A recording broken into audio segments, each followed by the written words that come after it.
అన్నదాత అన్నదాత మీ అన్నదాత, చెమటోడ్చి ఆహారాన్నందించే రైతన్నా, అనునిత్యం నీ కండదండగా నిలిచే నేస్తం ఎవరన్నా. అన్నదాత అన్నదాత మీ అన్నదాత.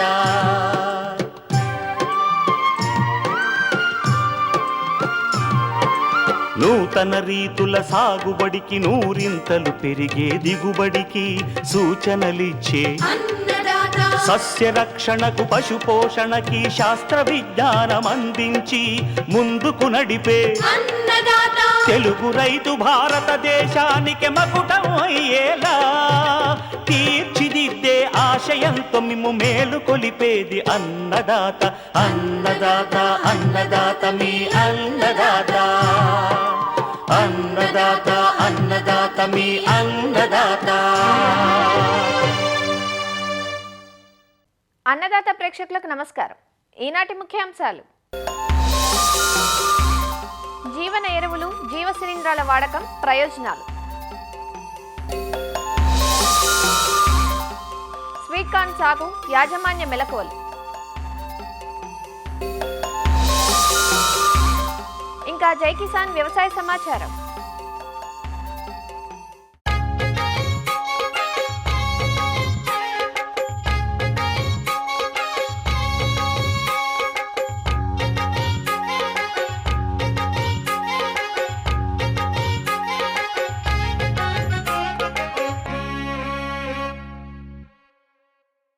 పట్టణ పరిసర ప్రాంతాల్లో మార్కెట్ సౌకర్యం ఉన్న చోట కూరగాయలతో పాటు రైతులు సాగు చేయదగ్గ లాభదాయక పంట స్వీట్ కార్న్. ఇటీవల తీపి కండలకు చిరుతిండిగా మాల్స్, సినిమా థియేటర్లు, సూపర్ మార్కెట్లు, రెస్టారెంట్లలోనే కాక అన్ని చోట్ల డిమాండ్ పెరుగుతోంది.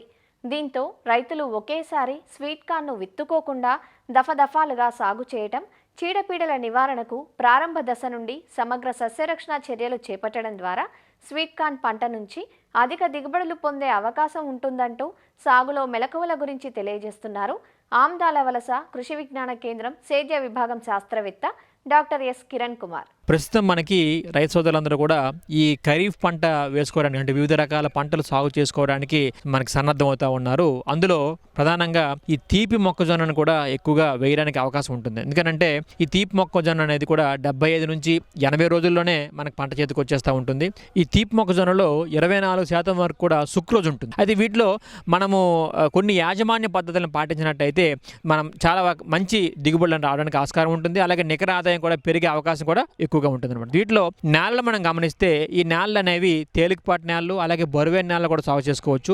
మురుగునీరు పోయే అవకాశం ఉన్న నేలలు అనేవి చాలా అనువుగా చెప్పొచ్చు. ఇక రకాలు మనం చూసుకున్నట్టయితే మార్కెట్లో చాలా రకాల ఈ ప్రైవేట్ హైబ్రిడ్స్ అనేవి మనకి మార్కెట్లో దొరుకుతూ ఉన్నాయి. అలాగే దాంట్లో షుగర్ 75 అని కానీ, అలాగే అడ్వాంటా నుంచి గోల్డెన్ హనీ అని కానీ, రోజీ స్వీట్ హనీ అని కానీ, అలాగే మిథాస్ అని కానీ, ఇవన్నీ రకాలు కూడా మనకు మార్కెట్లో చాలా రకాల ఈ ప్రైవేట్ హైబ్రిడ్స్ అనేవి మనకు ఉన్నాయి.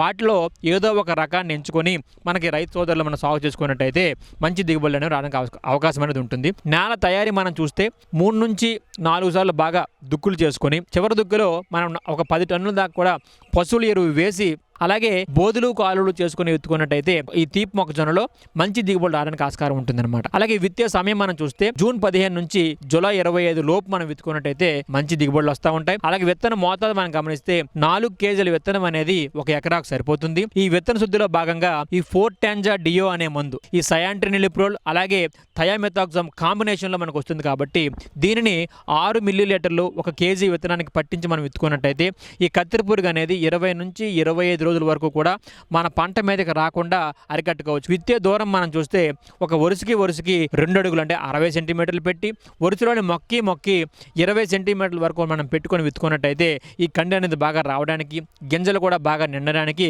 అవకాశం ఉంటుంది. ఇక ఎరువుల విషయం మనం గమనిస్తే దీంట్లో ఈ స్వీట్ కార్న్కి 75 కిలోల నత్రజని, అలాగే 25 కిలోల భాస్వరాన్ని, 20 కిలోల పొటాషియం ఇచ్చే ఎరువులు 1 ఎకరాకి వాడవలసి ఉంటుంది. అందుకోసమే రైతు సోదరులు 140 కిలోల యూరియా వాడాల్సి ఉంటుంది, 62 కిలోల డిఏపిని వాడవలసి ఉంటుంది, 33 కిలోల మొరాట్ ఆఫ్ పొటాష్ని వాడవలసి ఉంటుందన్నమాట. సో ఈ మూడింటిని కూడా మొత్తము డిఏపిని అలాగే పొటాష్ని అలాగే యూరియాని 3 భాగాలుగా చేసి అందులో ఒక భాగాన్ని మనం ఏం చేస్తామంటే విత్తనం వేసేటప్పుడే వేసుకొని విత్తనం వేసుకుంటే బాగుంటుంది. ఆ మిగిలిపోయినటువంటి 2 భాగపు యూరియాని కూడా ఒక భాగాన్ని 30 రోజులకు ఒకసారి ఇంకొక భాగాన్ని 60 రోజులకు ఒకసారి వేసుకున్నట్టయితే ఈ పోషక యాజమాన్యం కూడా చక్కగా చేసిన వాళ్ళం అవుతాం కనుక ఈ కండి కూడా బాగా రావడానికి అవకాశం ఉంటుంది. ఇక కలుపు యాజమాన్యం గమనిస్తే విత్తనం వేసిన ఎంబటే ఎట్రజిన్ అనే మందుని 1 కేజీ 1 ఎకరాకు 200 లీటర్ నీటిలో కలిపి మనం పిచికారీ చేసుకునేటప్పుడు కూరజాతి మొక్కలు కావచ్చు గడ్డిజాతి మొక్కలు కావచ్చు రాకుండా మనం నివారించుకోవచ్చు. వీటితో పాటుగానే 15 నుంచి 18 రోజుల లోపు ఒకసారి మనకి ఈ కూర గడ్డి 2 కూడా మొలుస్తాయి కాబట్టి దాన్ని మనం నివారించాలంటే టెంబోటైన్ అనే మందుని 115 మిల్లీలీటర్లు వాటితో పాటుగానే అట్రజిన్ అనే మందుని 400 గ్రాములు కలిపి మనం వేసుకున్నట్టయితే మనం ఎకరా మొత్తాన్ని కూడా 200 లీటర్ నీటిలో కలిపి మనం పిచికారీ చేస్తే చాలా రకాల మన గడ్డి జాతి మొక్కలు కానీ కూర మొక్కలు కానీ రాకుండా మనం నివారించుకోవచ్చు. వీటితో పాటుగానే తొంగ ఎక్కువగా ఎక్కడైతే ఉంటుందో దాంట్లో హ్యాలో సల్ఫ్యూరాన్ మెథడ్ అంటే సెంప్రా అని మనకి మార్కెట్లో దొరుకుతూ ఉంటుంది.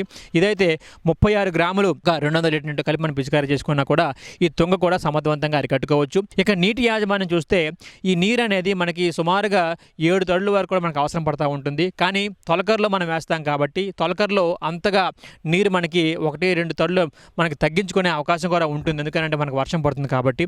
అలాగే ఎక్కడైతే మనకి బెట్ట పరిస్థితి వచ్చినప్పుడు పోత దశలోను అలాగే గింజ పాలు పోసుకున్న దశ అనేది తేమకి చాలా సున్నితంగా ఉంటాయి కాబట్టి ఆ 2 దశల్లో తప్పనిసరిగా మనకి బెట్ట గురి కాకుండా నీటి తడిని తప్పనిసరిగా ఇవ్వాలన్నమాట. అలాగే పురుగుల విషయానికి వచ్చినప్పటికీ దీంట్లో మేజర్గా ఈ కత్తెర పురుగు అనేది ఎక్కువగా వస్తుంది. సో దీనిని మనము మొక్క వేసినటువంటి 10 రోజుల నుంచే అంటే సుమారుగా మొక్క అనేది 2 ఆకుల దశలో ఉండేటప్పటి నుంచే పంట మీద ఆశిస్తూ ఉంటుంది. ఇది ముందుగా మొక్క ఆకుల్ని తినడం ఆ తర్వాత మొక్క మొవ్వులో కూడా దిగిపోయి మొవ్వును కూడా తినేస్తూ ఉంటుందన్నమాట. ఇది ఎక్కువగా రాత్రిపూట దీంతో నష్టాన్ని ఎక్కువగా చేస్తూ ఉంటుంది. అందుకని రైతు సోదరులు ముందుగానే ఎప్పుడైతే 2 ఆకుల దశలో మొక్క ఉంటుందో ఆ టైం నుంచే ఈ 5% వేప గింజల కషాయాన్ని పిచికారీ చేయడం కానీ లేదా వేప నూనెని 5 మిల్లీలీటర్లు 1 లీటర్ నీటి కలిపి పిచికారీ చేసినా కూడా తొలి దశల్లో ఈ గొంగళ పురుగుల్ని మనం సమర్థవంతంగా అరికట్టుకోవచ్చు. అలాగే వీటి తాలూకు ఉధృతి బాగా పెరిగిపోతున్నప్పుడు ఏం చేస్తామంటే ఇమామెక్టిన్ బెంజేట్ అనే మందుని 100 గ్రాములు 200 లీటర్ నీటి కలిపి కానీ లేదా క్లోరాంట్రినిలిప్రోల్ కానీ స్పైనోసాడ్ కానీ 60 మిల్లీలీటర్లు 200 లీటర్ నీటి కలిపి మనం పిచికారీ చేయొచ్చు అనమాట. సో ఈ పిచికారీ అనేది తప్పనిసరిగా కూడా మొక్క మొవ్వులో పడేటట్టే పిచికారీ చేయాలి. వీటితో పాటుగానే వేప నూనెను కూడా కలిపి మనం పిచికారీ చేసుకున్నట్టయితే ఈ వేప నూనె అనేది కత్తెర పురుగు తాలూకా అన్ని జీవిత చక్రం మీద కూడా మనకు చక్కగా పనిచేస్తుంది కనుక దీన్ని నివారణ అనేది కూడా చాలా మెరుగుపడుతుంది అనమాట. అందుకని రైతు సోదరులు వీటిని తప్పనిసరిగా చేయాలి. ఇంకా ఉధృతి బాగా పెరిగినప్పుడు అలాగే పొలాలు అనేవి ఊర్లో కాకుండా ఊరి బయట ఎక్కువగా ఉండేటప్పుడు ఈ విషపు ఎరలను కూడా తయారు చేసుకొని మనము పొలంలో వేసుకున్నట్టయితే బాగుంటుందండి. వీటి కోసమై 10 కేజీల తవుడిని అలాగే 2 కేజీల బెల్లాన్ని 2 లీటర్ల నీటితో పాటు బాగా కలిపి ఆ కలిపినటువంటి పదార్థాన్ని అంతటినీ కూడా ఒక రోజంతా కూడా ఉంచినట్టయితే అది పులుస్తుంది. పులిసిన తర్వాత మరుసటి రోజు ఈ థైడీ కార్బ్ అనే మందుని 100 గ్రాములు దానికి కలిపి చిన్న చిన్న ఉండలుగా చేసుకొని రాత్రిపూట ఆ మొవ్వు దగ్గర మనం పెట్టుకున్నట్టయితే ఈ రాత్రిపూట పురుగులు అనేవి ఎక్కువగా వచ్చి వాటిని తిని చాలా వరకు చనిపోవడం కూడా జరుగుతుంది అనమాట. అలాగే ఇక కోత విషయం మనం గమనిస్తే ఈ తీపి మొక్కజొన్నలో ఈ కోత అనేది అలాగే కోత అనంతరం తీసుకున్న జాగ్రత్తలు చాలా చాలా ముఖ్యమైనవి మనం చెప్పొచ్చు అనమాట. ఎందుకంటే మనకి కండి అనేది విడిచిన తర్వాత ఈ చల్లని ప్రాంతాల్లో మనం దాన్ని నిల్వ ఉంచినట్టయితే ఎక్కువ రోజులు అనేది సుక్రోజ్ అనేది మనం తగ్గించకుండా ఉంచుకోవచ్చు. దాంతోపాటుగానే తీపిదనం కూడా దాన్ని అలాగే మెయింటైన్ చేయడానికి అవకాశం ఉంటుందన్నమాట. విత్తనం వేసేటప్పుడు కూడా ఎకరా మొత్తాన్ని ఒకేసారి వేసినప్పుడు ఏమవుతుందంటే అది మార్కెట్లోకి హ్యూజ్ డిమాండ్గా వచ్చేస్తుంది బయటికి. అంటే వచ్చిన కండులన్నీ ఒకేసారి మార్కెట్ చేసుకోవడానికి చాలా చాలా కష్టతరం అవుతుంది. కాబట్టి రైతు సోదరులు ఏం చేస్తారంటే 1 ఎకరా పొలాన్ని కూడా విడతల వారీగా మనం విత్తనాన్ని వేసుకొని దాని నుంచి వచ్చినటువంటి ఈ కండెలు మనం అమ్ముకుంటే బాగుంటుంది. ఇప్పుడు మనం సుమారుగా మనం 1 ఎకరా పొలంలో 60 సెంటీమీటర్లు 20 సెంటీమీటర్ల దూరంలో మనం విత్తుకునేటప్పుడు సుమారుగా మనకి 33,000 మొక్కలు కూడా మనకు వస్తాయి. దాని నుంచి సుమారుగా 30,000 కండెలు వేసుకున్నా కూడా కండి అనేది ఒక 5 రూపాయలకు చెప్పినా మార్కెట్లో మనం అమ్ముకున్నా కూడా చాలా వరకు 1,50,000 రూపాయల వరకు కూడా మనకు ఆదాయం వస్తుంది. దాంట్లో ఖర్చులు పోను ఎకరాకు రైతు సోదరుడికి 80 నుంచి 1,00,000 రూపాయల వరకు కూడా మిగిలే అవకాశం కూడా ఉంటుంది. కాబట్టి రైతు సోదరులు ఈ చక్కని అవకాశాన్ని వినియోగించుకోవాలి. ఇంకా రైతు సోదరు మనకు అవకాశం ఉన్నట్టయితే కండెల నుంచి గింజల్ని వేరు చేసి కోల్డ్ స్టోరేజ్లో పెట్టి మనం ప్యాకెట్స్ రూపంలో భద్రపరిచి మనం అమ్మగలిగితే ఇంకా రేటు పెరిగే అవకాశం ఉంటుంది. కాబట్టి రైతు సోదరులు దీని మీద కూడా దృష్టి పెట్టాల్సిన ఆవశ్యకత ఎంతైనా ఉంది. కనుక ఇన్ని జాగ్రత్తలు, అలాగే యాజమాన్య మెలకువలు, మార్కెట్లో ఉండే ఆ డిమాండ్ని వాళ్ళు అందిపుచ్చుకున్నట్టయితే ఈ స్వీట్ కార్న్ అనేది వేసుకొని 70 నుంచి 85 రోజుల్లో మంచి నికర ఆదాయం రావడానికి ఆస్కారం అనేది ఉంటుంది.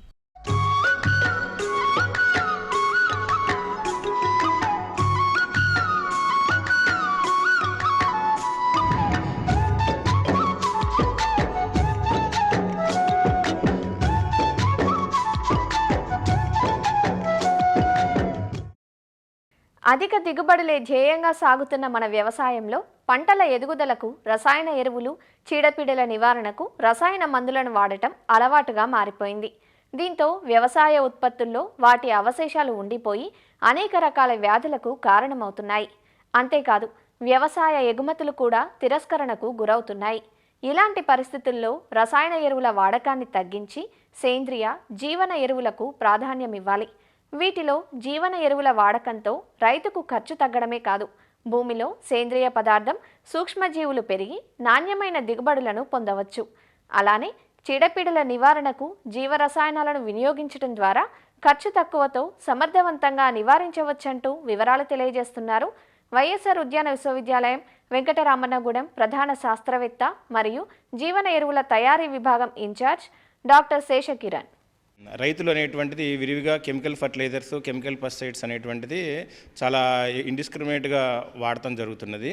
దానివల్ల ఏంటంటే మనకి పంట యొక్క నాణ్యత, పురుగులకు తెగుళ్ళకు కూడా తట్టుకునే కెపాసిటీ అనేటువంటిది మొక్కలు కోల్పోతుంది. సాధారణంగా మొక్కలకు నత్రజని, భాస్వరం, పొటాష్ అనేటువంటిది పోషకాలు అవసరం ఉంటుంది. నైట్రోజన్ రిక్వైర్మెంట్ అనేటువంటిది యూరియా రూపంలో, డిఏపి ఈ విధంగా కూడా ఫార్మర్స్ ఇస్తూ ఉంటారు. అయితే మనం తయారు చేసేటువంటి ఎస్టోబ్యాక్టర్ లిక్విడ్ ఫార్ములేషన్స్ మనం ఫార్మర్స్కి ఇస్తుంటాము. ఈ ఎస్టోబ్యాక్టర్ వచ్చేసరికల్లా గాల్లో ఉండేటువంటి నైట్రోజన్ని నైట్రేట్ రూపంలో కన్వర్ట్ చేసి భూమిలో స్థిరీకరించడం వల్ల మొక్కకు కావాల్సినటువంటి 25 నుంచి 30% నత్రజని రిక్వైర్మెంట్ అంతా కూడా ఈ బ్యాక్టీరియా సప్లై చేస్తుంది. భాస్వరం వచ్చేసరికల్లా వేరు డెవలప్మెంట్ కోసం బాగా ఉపయోగపడుతుంది. ఈ ఫాస్ఫరస్ని రైతులు సింగిల్ సూపర్ ఫాస్ఫేట్ రూపంలో, అలాగే నైట్రోజన్తో కలిపి డైఅమోనియం ఫాస్ఫేట్గా ఫార్మర్స్ ఇస్తూ ఉంటారు.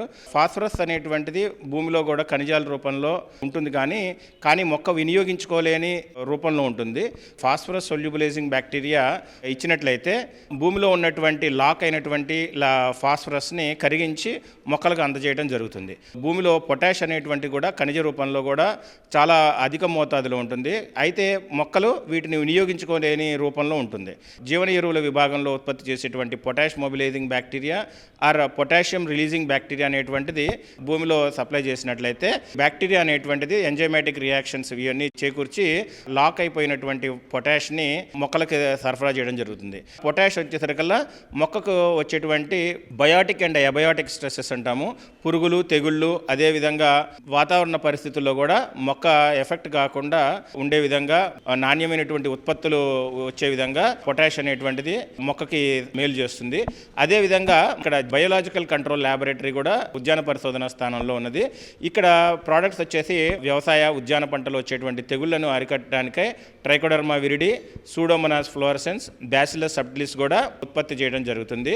ఈ ట్రైకోడర్మా విరిడి వచ్చేసి వ్యవసాయ, ఉద్యాన పంటల్లో ఈ భూమి ద్వారా వ్యాపించేటువంటి తెగుళ్ళైనటువంటి పిథియం, ఫైటోఫ్థరా, రైజోక్టోనియా, స్క్లిరోటీనియా, స్క్లిరోషియం తదితర తెగుళ్లను సమర్థవంతంగా ఎదుర్కోవడానికి ఉపయోగపడుతుంది.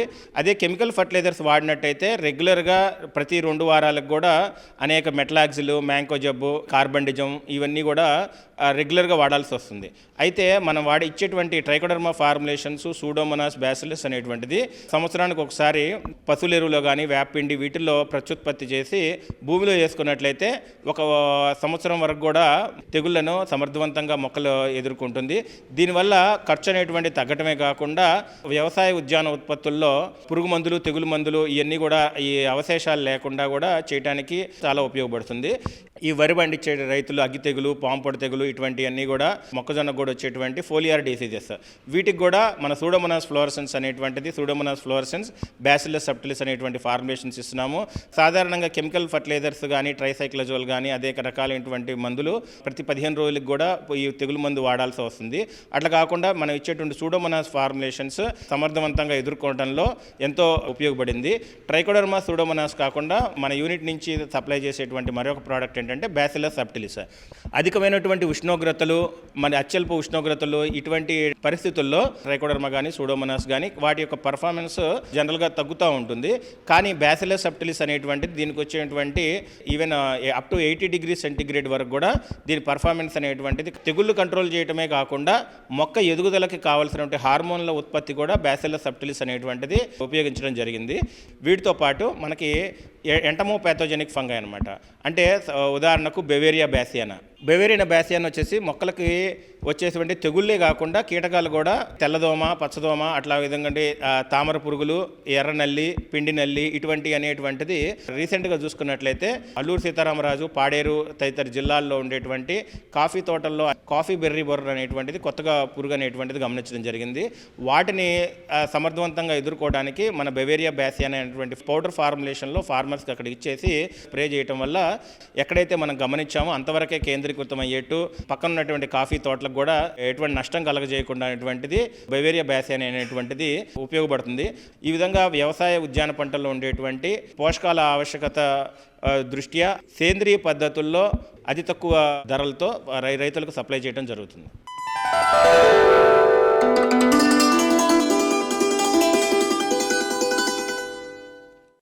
ప్రస్తుతం ఉన్న వాతావరణ పరిస్థితుల్లో పంటల సాగు, సస్యరక్షణకు సంబంధించిన సూచనలను ప్రొఫెసర్ జయశంకర్ తెలంగాణ రాష్ట్ర వ్యవసాయ విశ్వవిద్యాలయం వారు రైతులకు ఇలా అందిస్తున్నారు. హైదరాబాద్ వాతావరణ కేంద్రం వారు అందించిన సమాచారం ప్రకారం రాబోయే 5 రోజుల్లో తెలంగాణ రాష్ట్రంలో అక్కడక్కడ తేలికపాటి నుంచి ఓ మోస్తరు వర్షాలు కురిసే సూచనలున్నాయి. పగటి ఉష్ణోగ్రతలు 30 నుంచి 37 డిగ్రీలు, రాత్రి ఉష్ణోగ్రతలు 24 నుంచి 29 డిగ్రీల సెల్సియస్ మధ్య నమోదు కావచ్చు. వర్షాధార పంటలను నేల 15 నుంచి 20 సెంటీమీటర్ల లోతు తడిచిన తరువాతనే వాలుకు అడ్డంగా లేదా బోదెలు మరియు కాలువల పద్ధతిలో లేదా ఎత్తుమడులు మరియు కాలువల పద్ధతిలో విత్తుకోవాలి. చెరువులు మరియు కుంటలకు దూరంగా ఉన్న తక్కువ నీటి వసతి ఉన్న రైతులు తమకు అనువైన తక్కువ నీటి అవసరమున్న ఆరుతడి పంటలను సాగు చేసుకోవాలి. రాష్ట్రంలో అక్కడక్కడ ఉరుములు మెరుపులతో కూడిన వర్షాలు కురిసే సూచనలు ఉన్నందున రైతులు చెట్ల కింద నిలబడవద్దు. పశువులు, గొర్రెలు, మేకలను చెట్ల కింద ఉంచవద్దు. రైతులు విద్యుత్ స్తంభాలు, విద్యుత్ తీగలు, చెరువులు, నీటి కుంటలకు దూరంగా ఉండాలి. ముందస్తుగా వేసుకున్న పచ్చిరొట్ట పంటలను పూత దశలో భూమిలో కలియదున్నాలి. వరి పంట విషయంలో జులై మాసం తెలంగాణ సోనా ఆర్ఎన్ఆర్ 15048 వరి రకంతో నారు పోయడానికి అనుకూలం. రైతులు మధ్యకాలిక అంటే 130 నుంచి 135 రోజులు లేదా స్వల్పకాలిక 120 నుంచి 125 రోజుల వరి రకాల నారుమళ్లు జూన్ 20వ తేదీ నుంచి జులై 15వ తేదీ వరకు పోసుకోవచ్చు. ప్రస్తుతం 25 నుంచి 30 రోజుల వయసున్న దీర్ఘకాలిక వరి రకాలను నాటు పెట్టుకోవడానికి ఇది సరైన సమయం. వరి నాట్లు వేసుకునే వారం రోజుల ముందు ఎకరాకు సరిపోయే నారుమడికి 800 గ్రాముల కార్బోఫ్యురాన్ 3G గుళికలను ఇసుకలో కలిపి చల్లుకోవాలి. నాటు పెట్టిన తర్వాత ప్రతి 2 మీటర్లకు కాలిబాటను తీయటం వల్ల గాలి వెలుతురు బాగా ప్రసరించడంతో పాటు సుడిదోమ ఉధృతిని నివారించవచ్చు. ప్రతి పంటను జులై 20వ తేదీ వరకు దిగుబడిలో ఎలాంటి తరుగుదల లేకుండా సాగు చేసుకోవచ్చు. ఇప్పటికే ప్రత్తి విత్తుకున్న రైతులు విత్తిన 7 నుంచి 10 రోజుల లోపు మొలక రాని స్థానంలో మరలా విత్తనం విత్తుకోవాలి. ప్రతి వర్షాధార పంట అయినందువల్ల రైతులు బోదెలు మరియు కాలువల పద్ధతిలో విత్తుకోవాలి. ఎక్కువ వర్షాలు పడినప్పుడు కాలువల ద్వారా నీటిని తీసివేయడానికి ఈ విధానం అనుకూలంగా ఉంటుంది. ప్రస్తుతం కురిసిన వర్షాలను ఉపయోగించుకుని వర్షాధార ప్రతి పంటలో మొదటి దఫా పైపాటు నత్రజని, పొటాషియం ఇచ్చే ఎరువులను 20 రోజుల్లో అందించాలి. ప్రతిలో అక్కడక్కడ రసం పీల్చే పురుగులను గమనించారు. ముందు జాగ్రత్తగా కాండానికి మందు పూసే పద్ధతిలో మోనోక్రోటోఫాస్ నీరు 1:4 నిష్పత్తిలో కలిపిన మిశ్రమ ద్రావణాన్ని 30 మరియు 45 రోజుల పంట దశలో కాండం మీద పూతగా పూయాలి. మొక్కజొన్న పంటను జూలై 15వ తేదీ వరకు మధ్య మరియు దీర్ఘకాలిక రకాలను దిగుబడిలో ఎలాంటి తరుగుదల లేకుండా విత్తుకోవడానికి అనుకూల సమయం. మధ్యకాలిక రకాలు 90 నుంచి 100 రోజుల్లో, దీర్ఘకాలిక రకాలు 100 నుంచి 120 రోజుల్లో అందివస్తాయి. మొక్కజొన్న శాఖీయ దశలో ఎక్కువ నీటిని మరియు ప్రత్యుత్పత్తి దశలో నీటి ఎద్దడిని తట్టుకోలేదు కాబట్టి పంటను బోదెలు మరియు కాలువల పద్ధతిలో సాగు చేసుకోవాలి. ఆముదం పంటను జూలై 2వ పక్షం వరకు విత్తుకోవచ్చు. కంది పంటను జూలై 15వ తేదీ వరకు దిగుబడిలో ఎలాంటి తరుగుదల లేకుండా సాగు చేసుకోవచ్చు. కందిని ఏక పంటగా లేదా ప్రత్తి, మొక్కజొన్న, జొన్న, సోయా చిక్కుడు, పెసలు, మినువులతో అంతర పంటగా సాగు చేసుకోవచ్చు. పెసర మరియు మినువు పంటను జూలై 15వ తేదీ వరకు విత్తుకోవచ్చు. పెసర, మినువులను ఏక పంటగా లేదా ప్రత్తి మరియు కందితో అంతర పంటగా సాగు చేసుకోవచ్చు. వరి సాగు చేసే పొలాల్లో ఆలస్యంగా నీరు విడుదలయ్యే ప్రాంతాల్లో పెసరను పైరుగా లేదా పచ్చిరొట్టగా విత్తుకోవాలి.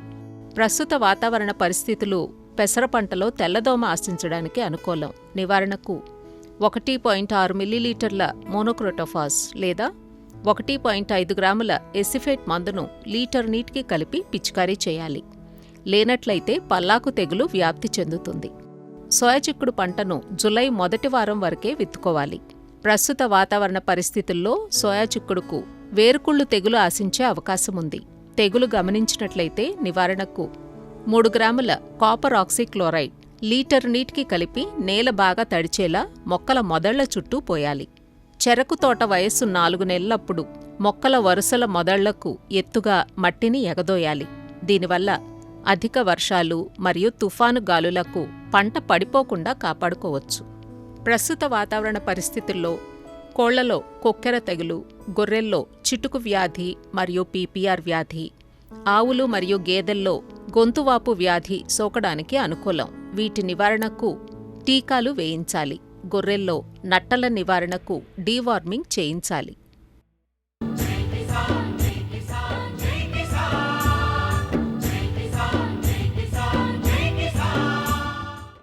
వ్యవసాయ సమాచారం ఇప్పుడు జై కిసాన్లో చూద్దాం. కర్నూలు జిల్లా ఎమ్మిగనూరు మండలంలోని బనవాసి కృషి విజ్ఞాన కేంద్రంలో పండ్లు, కూరగాయలు పండించే రైతులకు అవగాహన సదస్సు జరిగింది. ఈ కార్యక్రమంలో భాగంగా పంటల సాగులో శాస్త్రీయత పాటించేలా రైతులకు కేవీకే శాస్త్రవేత్తలు పలు సూచనలు అందించారు. జిల్లాలో రైతులు ఎక్కువగా పండించే మిరప, ఉల్లి పంటల్లో ఎగుమతి అవకాశాలు, ఉప ఉత్పత్తుల తయారీ గురించి వివరించారు. అపెడ, నాబార్డ్ ఆధ్వర్యంలో జరిగిన ఈ సదస్సుకు చుట్టుపక్కల ప్రాంతాల నుంచి రైతులు హాజరయ్యారు. కృషి విజ్ఞాన కేంద్రం బనవాసిలో అపెడ, ఉద్యాన శాఖ వారు, నాబార్డ్ మరియు కోఆపరేటివ్ బ్యాంకు వారి సహకారంతో పండ్లు, కూరగాయ పంటల్లో విలువ ఆధారిత ఉత్పత్తులు, ఎగుమతి ఆధారిత నిబంధనలు, ఎగుమతి ఆధారిత ప్రోత్సాహకాలు, పంట కోతనంతర నిర్వహణ, ఎగుమతికి అనువైన పంటలు మరియు వాటిల్లో రకాల మీద శిక్షణా కార్యక్రమం కృషి విజ్ఞాన కేంద్రం బనవాసులు నిర్వహించడం జరుగుతుందండి. కర్నూలు జిల్లాలో ఎక్కువగా పండించేటువంటి మిరప మరియు ఉల్లి పంటలపై ఎక్కువగా దృష్టి సారించి ఏ రకంగా ఎగుమతి చేస్తున్నాం, ఎగుమతికి అనువైన రకాలు, ఎగుమతి చేసేటువంటి విలువ ఆధారిత ఉత్పత్తులైనటువంటి మిరప పొడి కానీ, ఎండు మిరప, chilli paste, crunched chilli or chilli flakes or chilli oil మీద ఎక్కువగా దృష్టి సారించి అపేడ సిబ్బందితోటి మరియు మన కృషి విజ్ఞాన కేంద్రం బనవాసి శాస్త్రవేత్తలతోటి వారికి ఇక్కడ శిక్షణా కార్యక్రమం నిర్వహించడం జరుగుతుంది. ఇవే కాకుండా మనకి రైతు ఉత్పత్తిదారుల సంఘాలు మరియు రైతు సంఘాలతో ఈ ఎక్స్పోర్ట్ లైసెన్స్ అపేడ వారితో సమన్వయపరిచి వారికి ఇప్పించి లైసెన్స్ వీరితోటి ఈ మిరప కానీ, ఉల్లి కానీ, ఇతర ఉద్యాన పంటల్లో ఎగుమతి ఏ విధంగా చేయించాలనే దాని మీద కూడా వీరికి ఒక్కరోజు ఈ కృషి విజ్ఞాన కేంద్రం బనవాసిలో అవగాహన కార్యక్రమం నిర్వహించడం జరిగింది. మరిన్ని విభిన్న అంశాలతో రేపటి అన్నదాతలో మళ్ళీ కలుసుకుందాం. నమస్కారం. అన్నదాతలు తమ సందేహాలు, సమస్యలను 1800-425-4085 టోల్ ఫ్రీ నెంబర్లో ఉదయం 10 గంటల నుంచి 11 గంటల మధ్య పని దినాలలో సంప్రదించగలరు. ఈ కార్యక్రమాన్ని యూట్యూబ్లో www.youtube.com/annadaata ETV లింక్ ద్వారా వీక్షించవచ్చు.